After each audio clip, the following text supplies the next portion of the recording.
আসসালামু আলাইকুম viewers, welcome to my channel moms cooking story থেকে চলে আসলাম নতুন আরও একটি রেসিপি আপনাদের সাথে শেয়ার করতে। আজকে আপনাদের সাথে শেয়ার করব সবার পছন্দের এবং সুস্বাদু একটি রেসিপি। চিংড়ি মাছ পছন্দ করে না এমন কোনো মানুষ খুঁজে পাওয়া যাবে না হয়তো। আর এইভাবে যদি চিংড়ি মাছ রান্না করা হয় তাহলে এর স্বাদ বেড়ে যাবে দ্বিগুণ। তো কথা না বাড়িয়ে চলে যাচ্ছি রেসিপিতে। এখানে আমি মাছগুলো ধুয়ে পরিষ্কার করে দিয়ে দিলাম লবণ, হলুদ গুঁড়ো এবং মরিচের গুঁড়ো। মশলাগুলো ভালোভাবে মাখিয়ে আমি একটি প্যানে দিয়ে দিয়েছি পরিমাণ মতো তেল, এবং তেল গরম হলে আমি মাছগুলো দিয়ে দিয়েছি। এই যে দেখুন, মাছগুলো আমি এপিট উপিট করে খুব ভালোভাবে ভেজে নিব। আপনারা চাইলে মাছগুলো না ভেজেও রান্না করতে পারেন, তবে আমার কাছে মনে হয় যে চিংড়ি মাছটা যদি একটু ভেজে রান্না করা যায় তাহলে এর স্বাদ এবং ঘ্রাণ দুটোই বেড়ে যায়। এগুলো আমার ভাজা হয়ে গেছে, এখন আমি তুলে নিব। মাছগুলো রান্নার জন্য এখানে আমি মশলাটা রেডি করে নেব। এখানে কয়েকটি শুকনো মরিচ আমি একটু গরম পানি দিয়ে ভিজিয়ে রেখেছিলাম। একটি ব্লেন্ডার জাগে দিয়ে দিচ্ছি মরিচগুলো, সাথে দিয়ে দিচ্ছি বড় দুইটি পেঁয়াজ,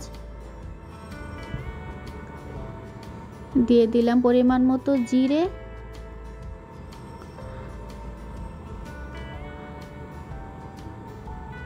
এখন দিয়ে দিচ্ছি পরিমাণ মতো হলুদ গুঁড়ো এবং পরিমাণ মতো লবণ। এখন এই মশলাগুলো আমি ব্লেন্ড করে নিয়েছি। আপনারা চাইলে পাটায়ও পিষে নিতে পারেন। এখন তেলের ভিতরে মশলাগুলো আমি দিয়ে দিচ্ছি।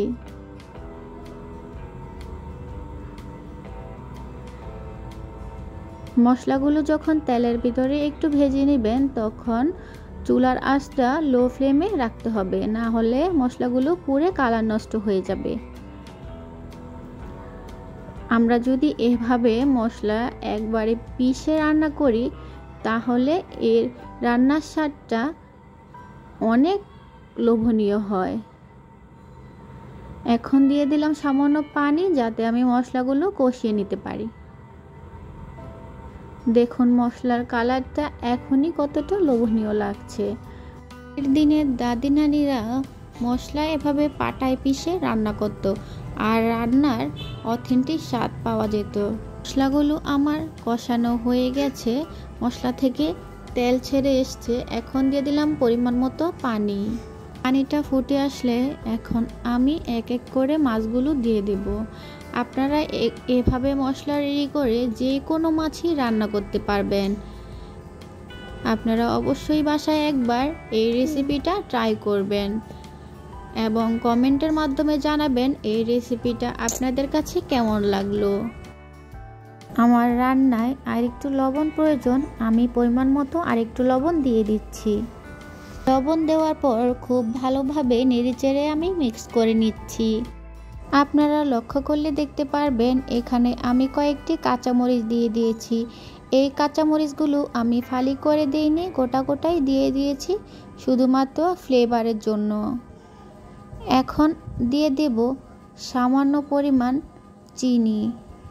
চিনিটা দিয়ে দিলাম, তাহলে মশলা এবং ঝালের ব্যালেন্সটা ঠিক থাকবে। আপনারা চাইলে চিনিটা স্কিপ করতে পারেন। আমার রান্নাটা প্রায় কমপ্লিট হয়ে গেছে। এখন ঢাকনা দিয়ে রান্না করে নেব আরও 2-3 মিনিটের মতো। রান্নাটা এখন পুরোপুরি কমপ্লিট হয়ে গেছে। এই যে রান্নার ফাইনাল লুক। আশা করি আজকের রেসিপিটি আপনাদের কাছে ভালো লাগবে।